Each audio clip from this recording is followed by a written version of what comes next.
Hello, welcome to episode 4, season 2 of the KCCA FC TV show. My name is Robert Mulamule. We are going to look at a lot. We have a lot for you in stock. Our trip to Kigali, the game that was cancelled, the fans reacted. The CEO is going to be here with me to answer a few of those questions. Don't go away, just stay tuned.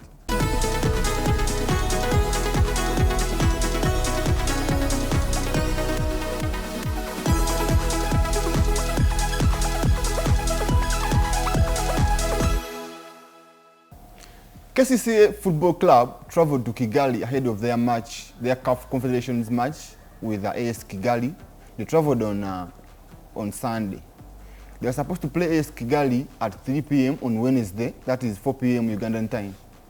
So when they reached at the airport, they are tested. Now when you reach at Kigali airport, you test because you're from a different country.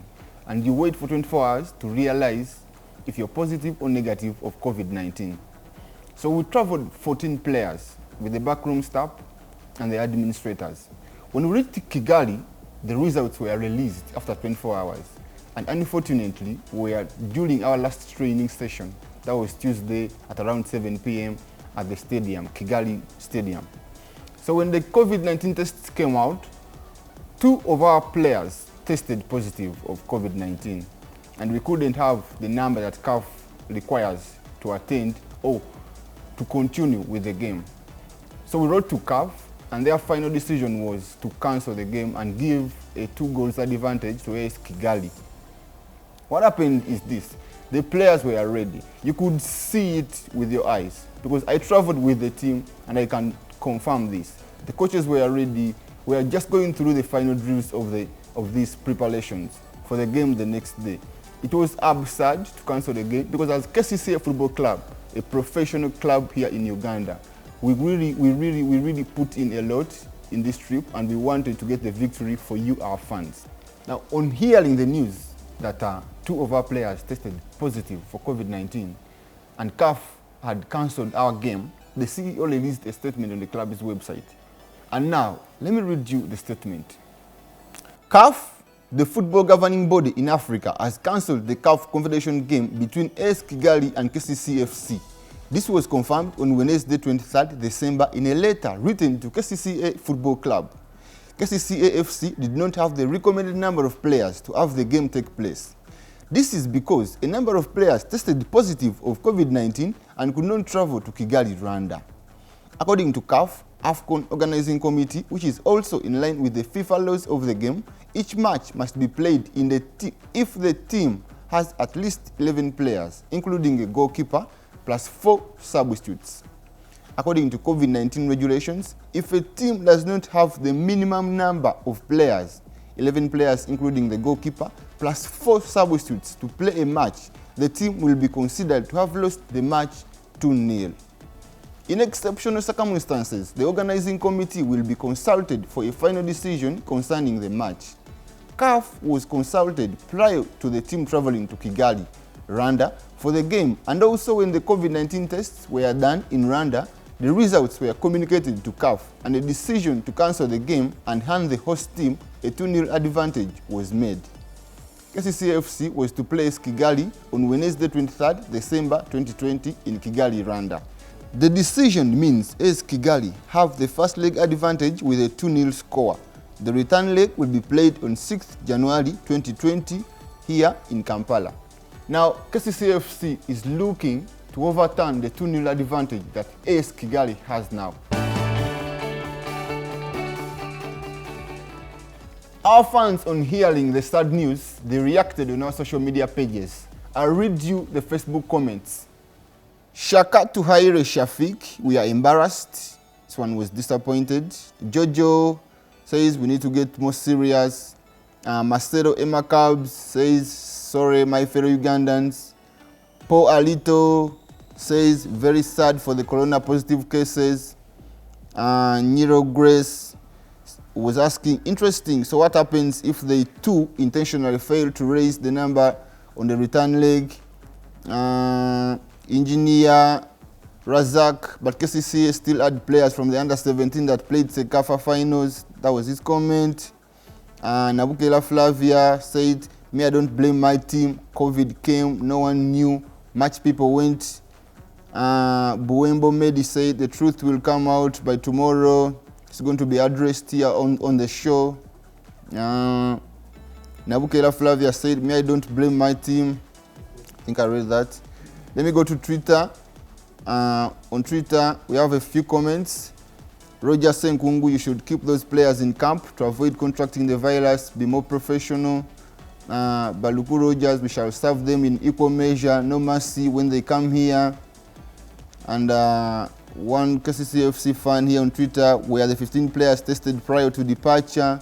Yes, I can confirm this. Those were the comments that we could sample from our social media pages. Just keep them coming. If you have any questions about this trip and the cancellation of the game, be sure you will be answered. You'll get the truth from KCCA FC Football Club. After everything that happened, after the news had broke out that the game was not going to be played, the CEO of the football club, KCCA FC, recorded a video and sent it out on our social media pages. If you missed this video, please take a look. KCCA FC was destined to play AS Kigali today in the CAF Confederation's preliminary round game. However, the game was cancelled by CAF because KCCA FC couldn't raise the required number of players, which are 15. We only had 13 players as of today, and as per the CAF regulations, this could not be enough for us to play against Kigali. Just to give a brief background, KCCA FC traveled on Sunday 20 with a squad of 15 players. Unfortunately, the other traveling squad couldn't make it when the COVID results came out. The players were positive, and as such we couldn't travel with a full squad of 20 as earlier on planned. However, we still wanted to honor the fixture, and we went ahead and came with 15 players who were subjected to mandatory quarantine. The entire team actually was subjected to mandatory quarantine as per the government of Rwanda guidelines, and the results were supposed to come out on Monday evening. However, this was not possible, and we only received the results yesterday.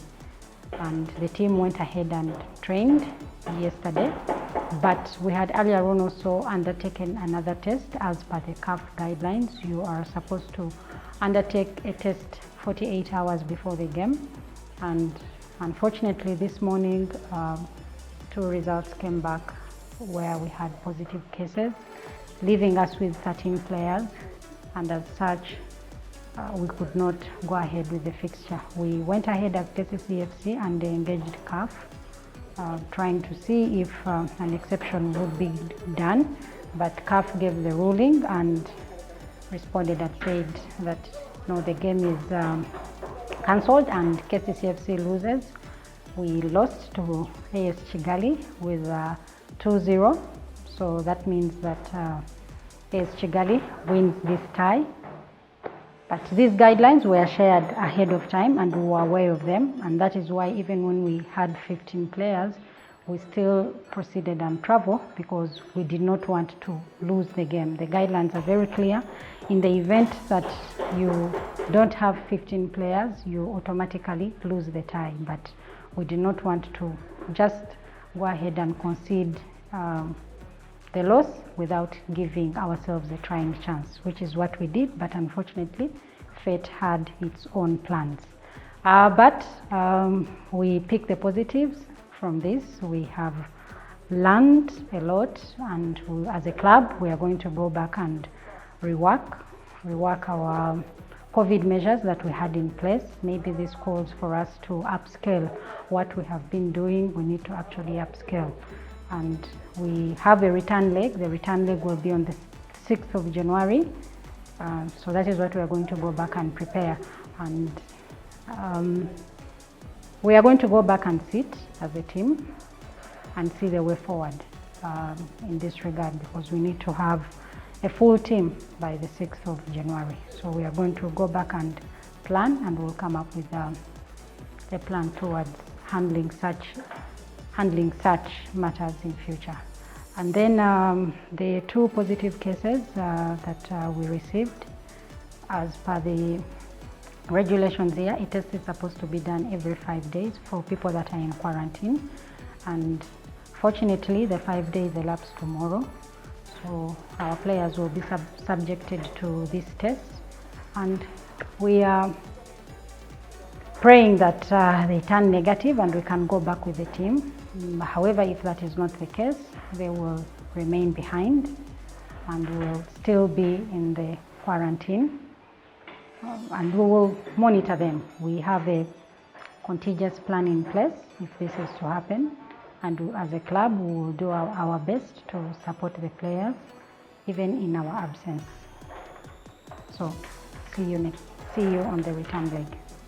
That was the video for you if you missed it on our social media pages.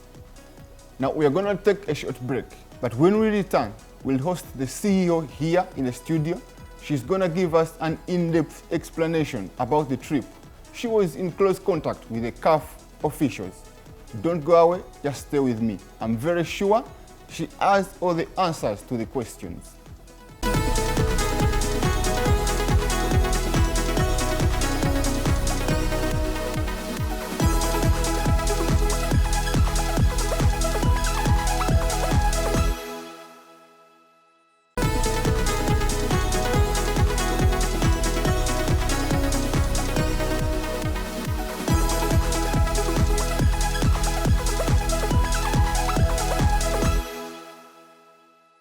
Welcome back from that short break. With me in the studio is the CEO, Anisha Muhozi Shahil, the CEO of KCCA FC Football Club. Like I said, she will be here with us answering a few questions. Welcome, Anisha. Thank you. There's been a lot on social media and all over about the Kigali trip. I'm sure you've come across a few questions. Now, we all understand the team traveled on Sunday. Do you think that was enough time for you to get to Kigali, prepare, understanding that you guys will be tested the other side? What do you say about that? Thank you, viewers. Just to give a little more clarity on how we normally plan the CAF games. Normally the team gives itself two nights prior to a game day. So say if we have a game on Sunday, prior to COVID, the team would normally, depending on the flights, well, it's not cast in stone, but depending on the flights, but we normally give ourselves 2 nights, and the idea is that as and when the team arrives the other country, they should have 2 training sessions normally. Yes. So if the flight is to reach in the night, we don't normally count that day, and we do extend the traveling date.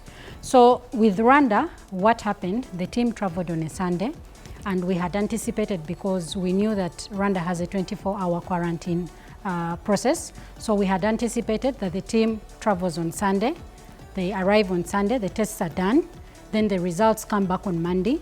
Our thinking was that since this is a team that is known and the federation is aware we are coming, they are expecting us, they would maybe try to expedite, and the results would maybe come back in less than 24 hours. So we traveled on the team traveled on a Sunday, and the tests were taken, and we anticipated that on Monday the results would be back and the team would have light training on Monday. They would have light training on Monday, have another training on Tuesday, and then on Wednesday we actually play a game. But even prior to that, normally, as and when a team travels, the club sends what we call an advance party. So the advance party's role is for him or her to go before the team travels. In this instance, we sent the manager, administration and operations, Moses Kadu.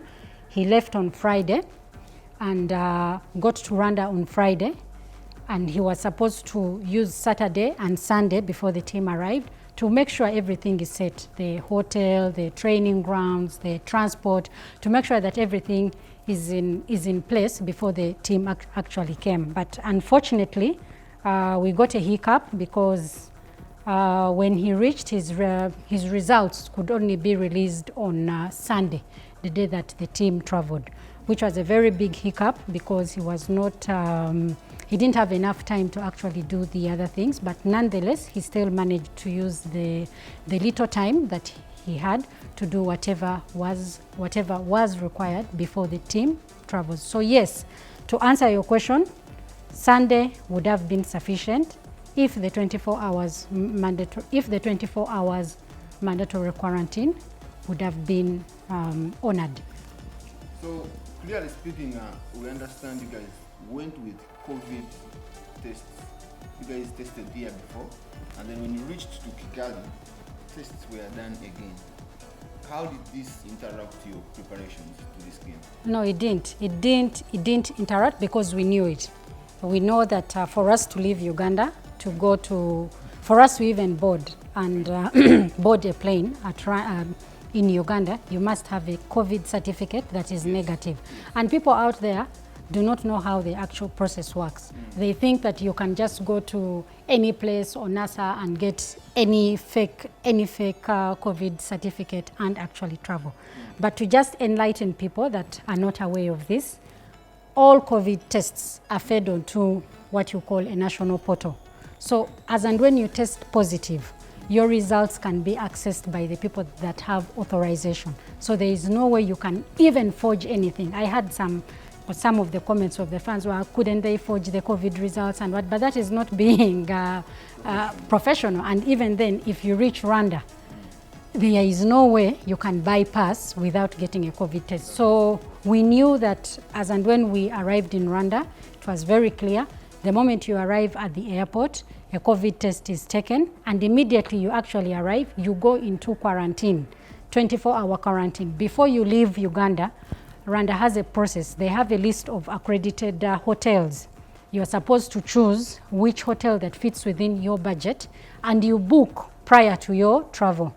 You book that hotel, the hotel sends you a confirmation that they are expecting you, and as and when you land at the airport, a COVID test is taken, and that hotel will have sent a vehicle to actually come and pick you up and take you to the quarantine center. So there are no two ways about it. When the team arrived, we had already booked a hotel, and the other hotel, they sent a car that picked up the team and took them into quarantine. And the only thing that the team was waiting for was the release of the results. So we knew about that, and we actually planned for it. Ordinarily, if it was a game in Rwanda, the team would have left on a Monday. We arrived Monday, trained, because it's just a 40 minute flight. Yes, but because we knew there was the quarantine and everything, the team left a day earlier than usual. So the team traveled with 15 players, but CAF allows us to take more than 30 players to play. I mean, when you're registering these players, they give you a minimum of 15, but a maximum of 35 and above. But when the team was traveling, we understand 15 players went on board. Why in the first place did you take 15 players? Thank you, Robert. That's a very good question that the fans have been asking and actually burning to know why. So this is what happened. CAF normally, before COVID, CAF normally allowed every team to register up to 30 players. But this time around, because of COVID, they actually opened up the registration window, and the maximum that any club can actually register is 40 players. However, for any registration to be done in CAF, it streams from the local club registration. And the Federation, FUFA, only allowed us to register up to 32 players, because the way it actually works, for you to have a CAF license, you must also have a local license attached to you. So because FUFA currently only allows up to 32 players, those are the only local licenses that can be availed. That is what FUFA wrote to us and actually guided us, that for any club that is playing in CAF, you are allowed to register up to 32 players. So as a club, we went ahead and registered 30 players, and we left 2 slots empty. And what is the reasoning behind this? Last year, we filled up all the slots with CAF. And then a time came, we sold players, and when the next registration window came, we bought new players, but we couldn't register them because we had already utilized all the slots. Yes. So this time around, we decided that no, anything could happen, and by the time the other cycle comes, you never know. We could maybe buy another player, another pro. Yes, during the transfer window, we could maybe buy another prolific player, and we don't have a window to register them. So that's why, as a club, we reserved the 2 slots. Now, unfortunately, when the time of travel came, we had anticipated we wanted to take 20 players because we knew that COVID, you could reach Rwanda and they run certain tests and you find other players positive. So to be pragmatic, we decided to take a contingent of 20 players. But when we were doing the tests at the club, we actually did tests on 25 players because we said, okay, let us do 25 prior to travel, just in case there are others that are positive. So we drop them off. The plan was to take 20. Yes. In case the test in Rwanda come out positive in a few players, yes, still eligible to play. We could still raise the 15. That are required by CAF. Because we knew that for you to actually play a game, you need to have 15 players, of which one of them must be a goalkeeper.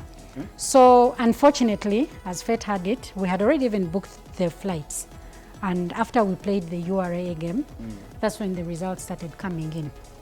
And when the results started coming in, we started seeing that our prolific players, or the players the players that were part of the first team squad, were actually, their results were coming back positive. And we had to act very fast. The results didn't come out, all of them in the night. Some of them came back on Saturday morning. And remember, the flight was supposed to be on Sunday.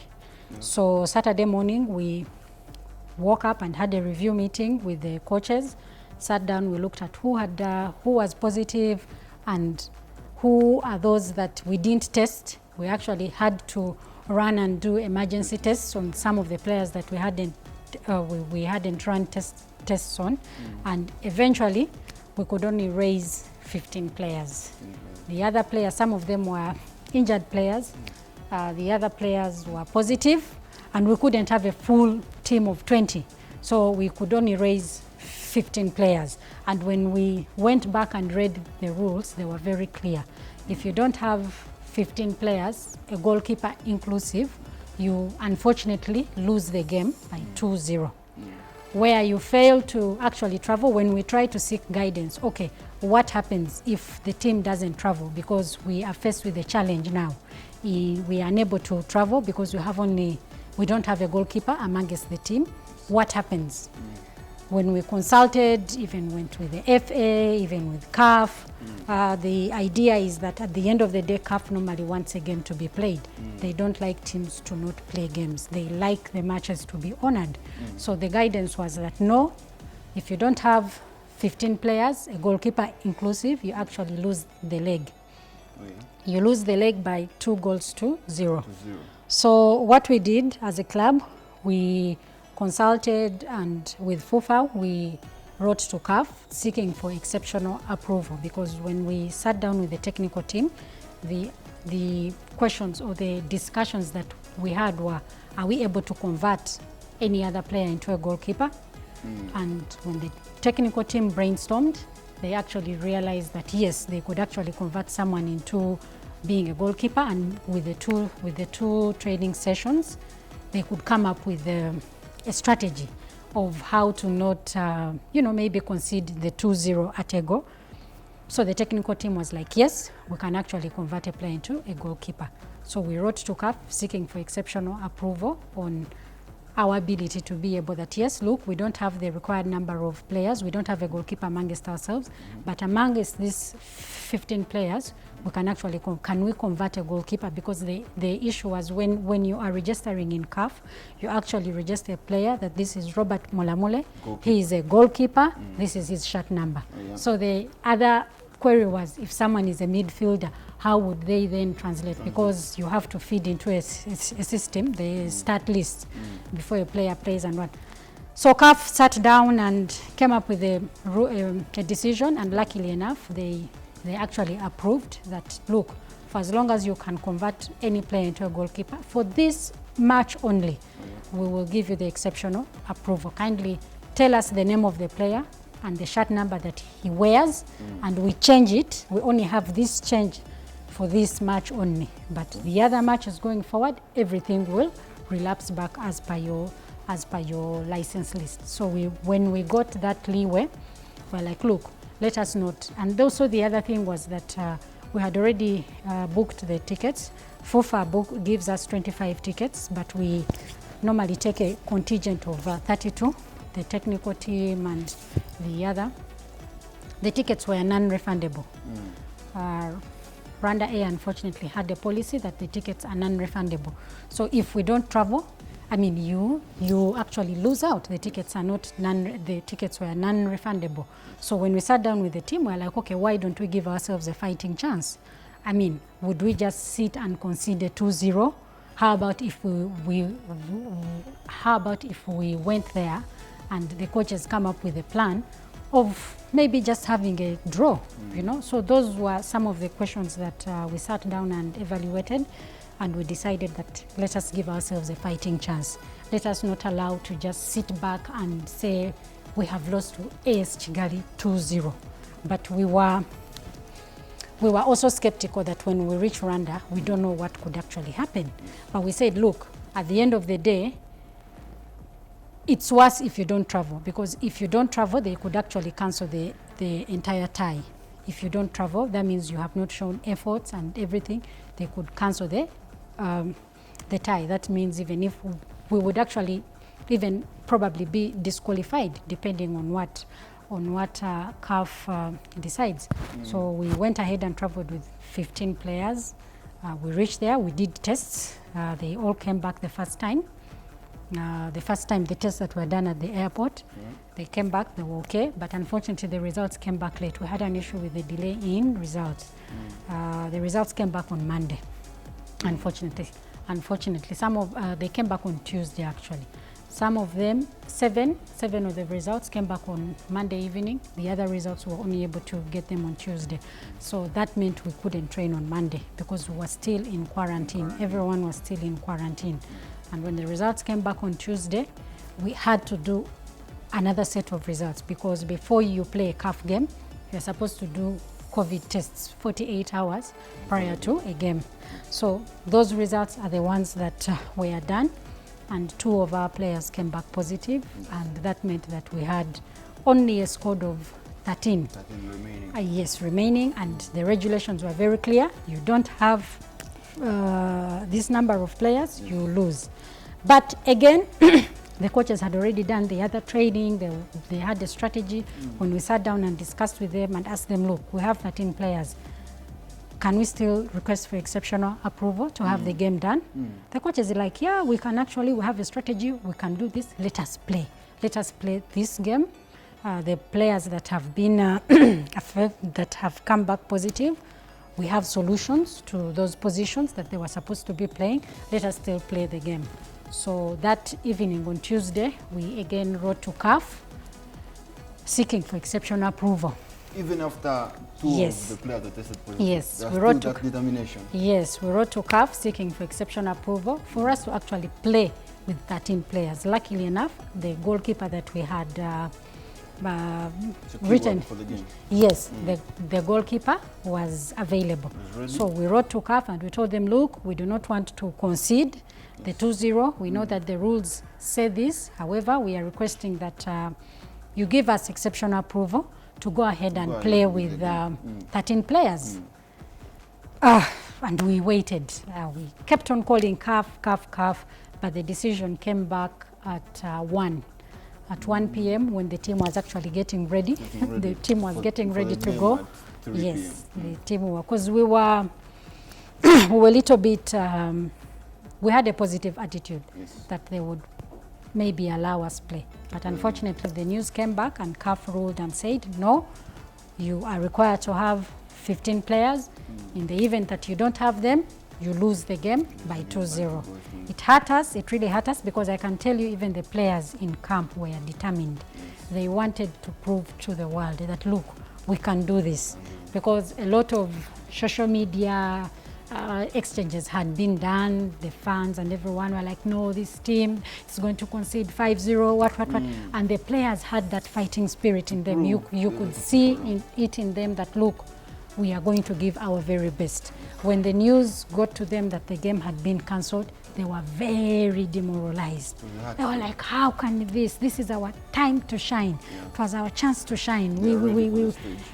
Even you could see it in the last training, in the training that the team did. They had that force that was pushing them. Madam CEO, now, actually, before you came, I was reading the social media views from the fans. A lot of them were asking, what next for KCCA now? Are players going to come? Because people want to know what exactly is going on now. What's the next step that KCCA is going to take now? After all that's happened, the way forward. Now, I can tell you, we felt very bad because our target as a football club is very clear. We want to win the double, and we want to go to the group stages of the CAF Confederations Cup this time round. And we are still rolling with that, and all efforts are going to be done to help us achieve that.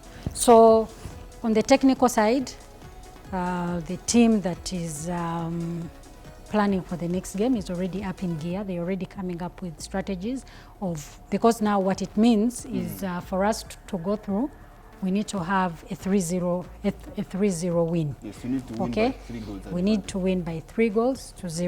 So the technical team is already planning, coming up with what can we do to actually make that. But also what is happening, we are the players that we left behind, because this time round we do not want come the 6th of January when we don't have a full squad. So we are trying all we can to make sure that the players that we have, that we left back home, are doing all that is possible to make sure that they get healed. And I mentioned earlier the other time that we are planning to see is there a possibility of the players going into camp. We are weighing all those options. Ultimately, having the players in camp is the best solution. It's the best option, but obviously it comes with a cost, and those are some of the things that we are now trying to do. The team came back yesterday. The team came back yesterday, but one in the night. So between now and Monday, we will have known a way forward on what is the best way. But ultimately, the goal is for us to win. The goal is for us to win this leg, the second leg, and not only win, but qualify to go to the next round. That is ultimately, all efforts are going to be geared towards that. And the other question would be, there's an insight that says that the stadium at MTN Stadium, Lukwago, is not fit to host the CAF Confederations game. Have you guys come up with the answer to the question that's where is the game going to be? Now, unfortunately, we were notified, I think last week. Last week is when we were notified that our stadium does not qualify to host the preliminary games, and it took us by shock. It took us by shock because ultimately, obviously, we knew that we have always hosted the preliminary games at our stadium. Even some of the AFCON qualifiers have been hosted there. We have had international matches. And when you look at the criteria of the stadiums, if you don't have fans in the stadium, our stadium, we felt that it could actually host. But CAF did not accredit it, and we thought we would, we actually wrote to FUFA. We wrote to CAF through FUFA, seeking for, again, we are using the word exceptional approval, seeking for exceptional approval for them to allow us host the preliminary games. Because when we looked at the guidelines that CAF wants and what we actually have in place, we were not meeting the standard by just a few things for the preliminary games. Unfortunately, the response came back that no, the stadium is not accredited. You have to use St. Mary's Chitende. And we are still evaluating on what are the options. Do we use St. Mary's Chitende? Do we go to another country? Because obviously it's a little bit tricky and fragile, but still those are some of the things that we are seeking clarity on. We are going back and forth with. I understand. Madam CEO, it's been a busy week for you. I can actually see from the statements you've been making. What could be your final remarks towards all this story? What could be your forward? The forward is that our fans, we know that they were hurt, just like how we were hurt, and not quite happy with the result that our game was cancelled. We wanted to play. But at the end of the day, the governing body made a decision and we had to comply with it. So let our fans not,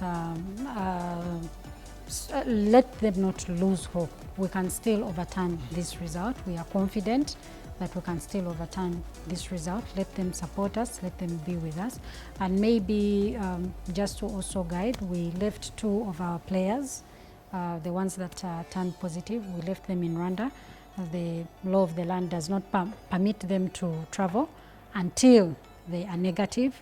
But what we did as a club, we left a coach behind, Coach Malinga, to actually be with them and monitor them and oversee their well-being that is being done. So we ask for your prayers, that you stand with us and we support the 2 players. We will not mention their names for matters of privacy and also respecting them and letting them go through this healing quickly as possible. But we ask you, our fans, to continue supporting us. We are doing what we could, and especially for this AS Kigali game, we tried to give ourselves a fighting chance. We really tried all we could because we did not want to just sit back and say we have lost 2-0 without trying our level best. So be with us and support us, and let's see 6th January. Let us see ourselves overturning this result. All right, thank you so much, Madam CEO. I guess she had answered most of the questions you guys had. And with you, our fans, we can't go any further without you. We love you, and thanks for staying with us. My name is Robert Mulamule. I just wanted to say, we can't go any further with this. Have the best of the year. May God bless you.